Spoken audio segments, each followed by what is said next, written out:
I know people are fed up. I know they want to hear you want something music real that they can keep and they can give to their kids and show. And so, just real people, real convo.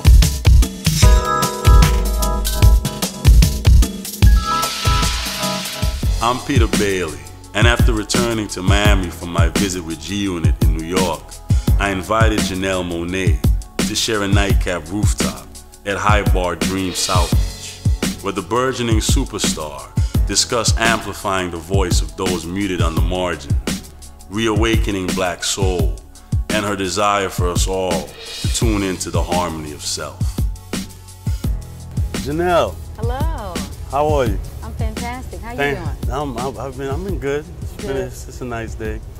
Janelle, the culture is very captivated with what you're bringing to the culture per se. Thank you. You spent a great evening with the kids at Miami Central. I did. I heard about it. It was incredible. I heard the kids were very open to what you had to say about living your dreams and whatnot. They were, and I always get nervous in those situations because, you know, they're the future. They're the class of 2017, and I want to say something so impactful and inspiring that would just motivate them if they're not motivated, and inspire them if they're not, and empower them when they feel powerless. So I'm happy that some of the things that I said resonated, and I just look forward. That's our future. I look forward to seeing what they do. Yeah. You know, Janelle, when I listen to your music, I don't know if I'm wrong, but I just get the sense you want me to wake up. You want me to kind of accept self and come to terms with who and what we are. I think maybe we've been lost on trying to please a reality or trying to go with the flow, but you kind of a false reality. What makes you, as a human being, you know, we all have our own issues. Sure. What has made you come to that defining moment of finding peace in the middle, in that balance? Sure. I think it's my experiences. I mean, I grew up in Kansas City, Kansas, and I grew up in a very working class family. Like my mom, her last occupation, she was a janitor. My father worked, you know, as a trash man. My stepfather, who treated me like his own, was at the post office. And I grew up around people making and turning nothing into something, providing for us, and making a way out of nothing. And I think that I have had a set of experiences in my life by growing up in one of the poorest counties, Wyandotte County, in Kansas City, Kansas, and just seeing, you know, people in a sense walking dead, and knowing that music has the power to wake us up, because artists like Stevie Wonder and Marvin Gaye and even Prince, for that matter, they've been able to do that. Outkast, you know, did that for me. Lauryn Hill did that for me. Erykah Badu, and so I've always felt like music was a great tool to inspire those who are walking dead, to encourage those who feel hopeless. Yeah. It's funny you bring up the way you were raised. Your mom and your grandmother, they were maids, I believe. My mother, yes, she worked as that before, as an occupation. Actually, when I was trying to pay for my school to go to the American Musical and Dramatics Academy in New York City from high school, and I couldn't find a job, I took a job as being a maid as well. And so I got a chance to spend time with some really incredible women who, you know, were trying to start over. They had either been ex-convicts or on drugs and kind of recovering. And I got a chance to sing for them while we were cleaning houses and just understand the mentality so that I could better serve them as an artist, as a writer.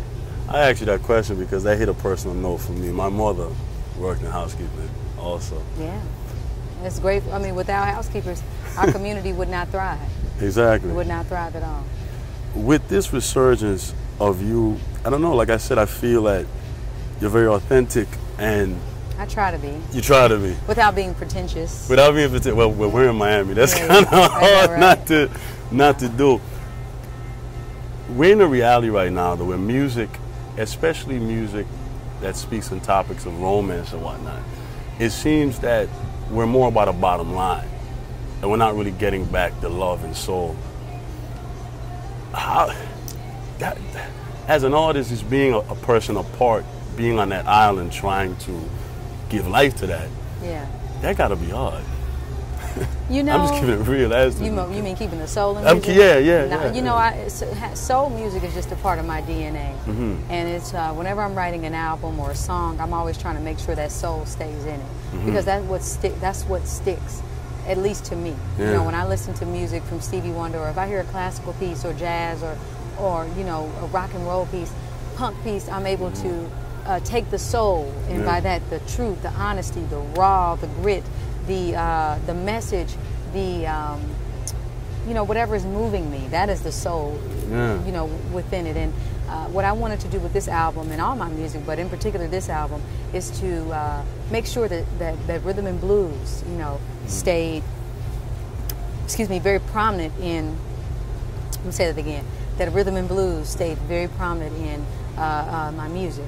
I think there were a lot of African-American artists, but one in particular, Bo Diddley, and he was one of the pioneers. He was a black man. Yes, he was. And he was one of the pioneers of R&B music, rhythm and blues. And blues is when you tell that story like a B.B. King, and there's those heartfelt stories. It's like an improv on life, per se. Yeah, and that music, R&B music, from the beginning inspired rock and roll, you know, artists and acts like Rolling Stones or the Beatles or Elvis Presley. I mean, this man inspired them.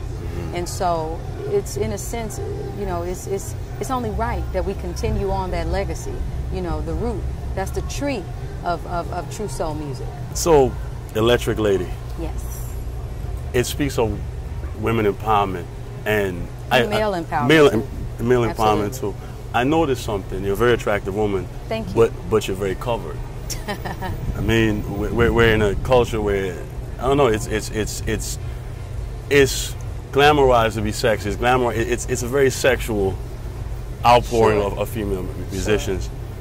When women listen to your music, that embodiment of soul and I guess wholesomeness, I mean, is that something you strive for to present? You know, my goal has never been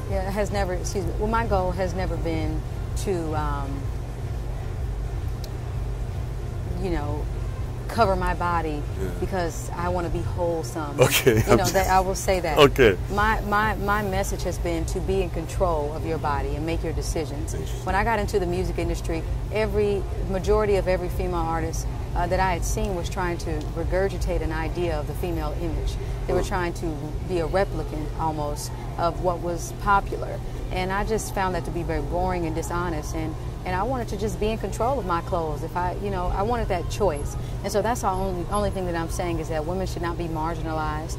We should not, you know, play into the whole sexism, the concept of sexism, and we should be a stand up, you know, for if there's a uniform, for instance, I call this my uniform. If that's what I want to wear, then I should be able to wear that and redefine what it means to be sexy and give an alternative to the next group of girls growing up. I'm a uniter, you know, and I like to keep men and women united.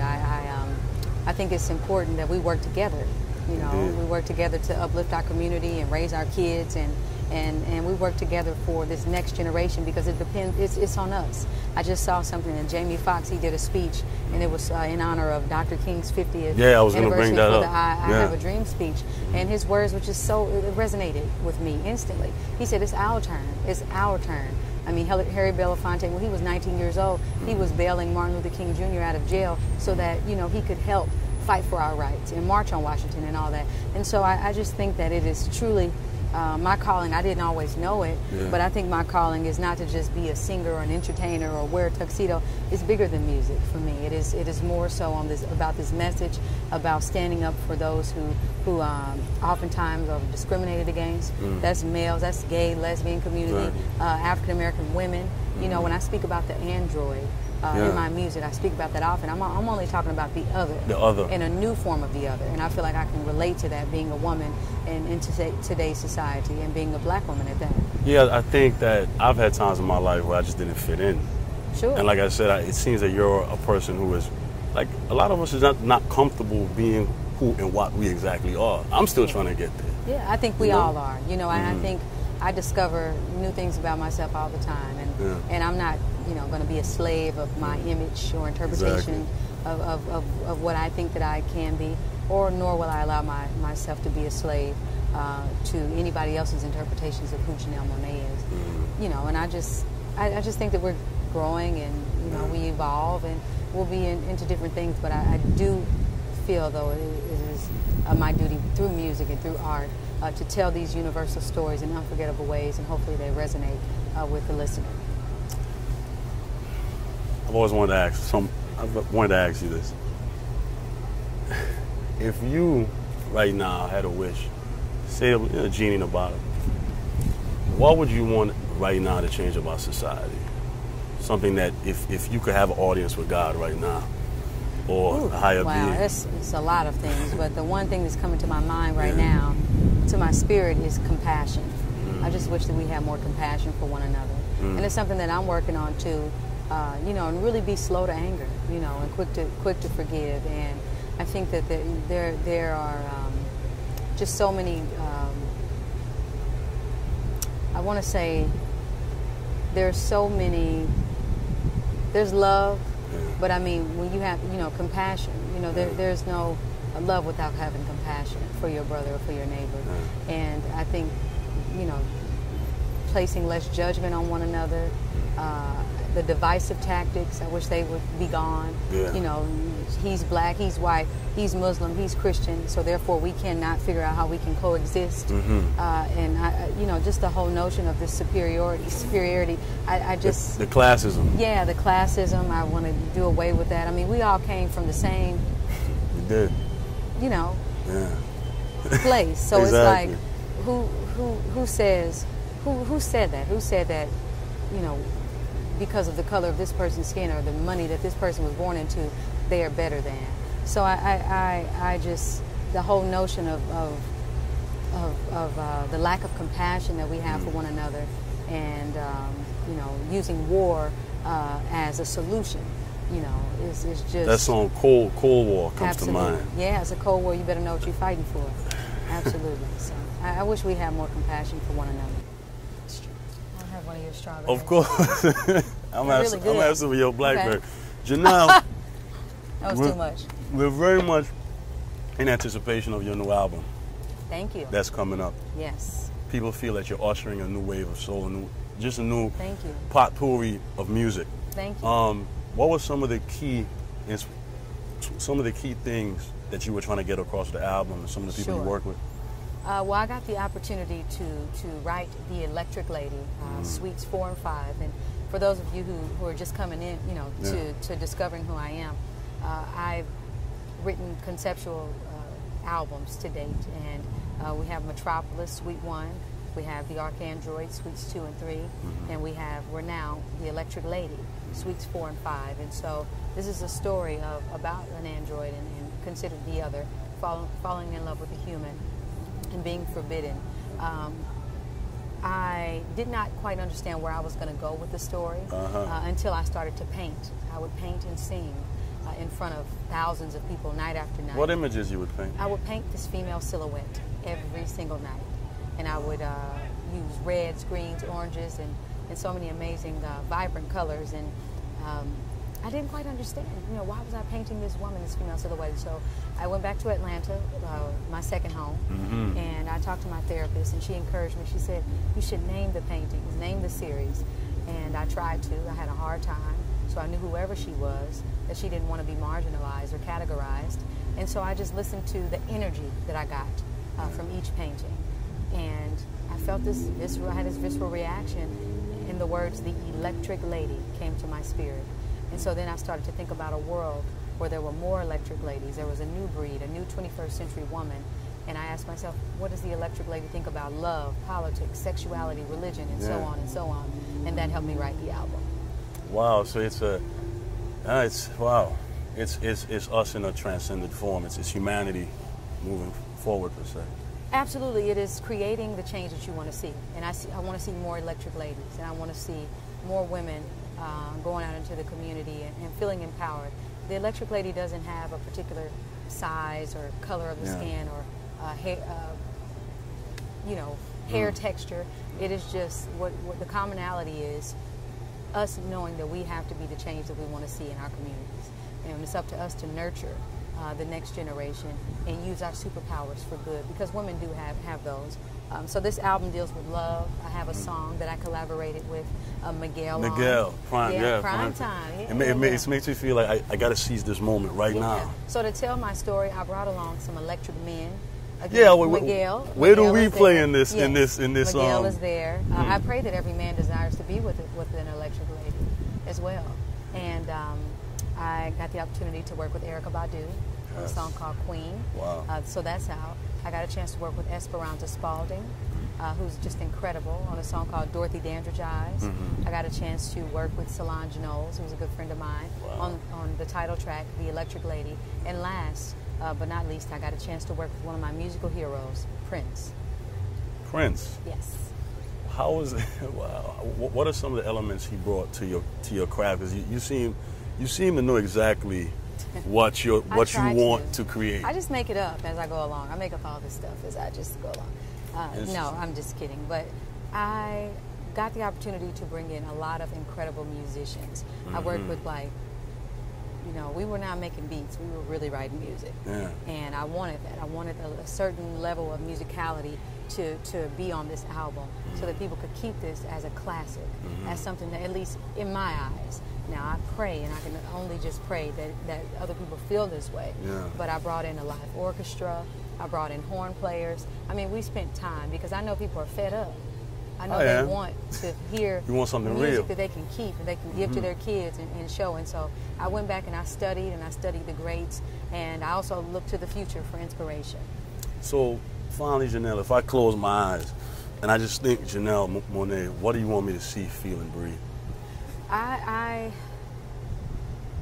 want you to know that I'm constantly thinking about you, that I'm thinking about how I can help enrich and empower your life through music and through art. What are some of the things, how can I tell these universal stories that you and I both go through in unforgettable ways, ways that you go back to and you use this album like your Bible. Like, you got to stay close to this. This is soundtrack to my life. This is the soundtrack for my life, and it will be for the rest of your life. So I want you to feel that and know that those are my goals. I'm sold. Thank you. Thanks, September 10th. Indeed. September 10th. September 10th. Indeed.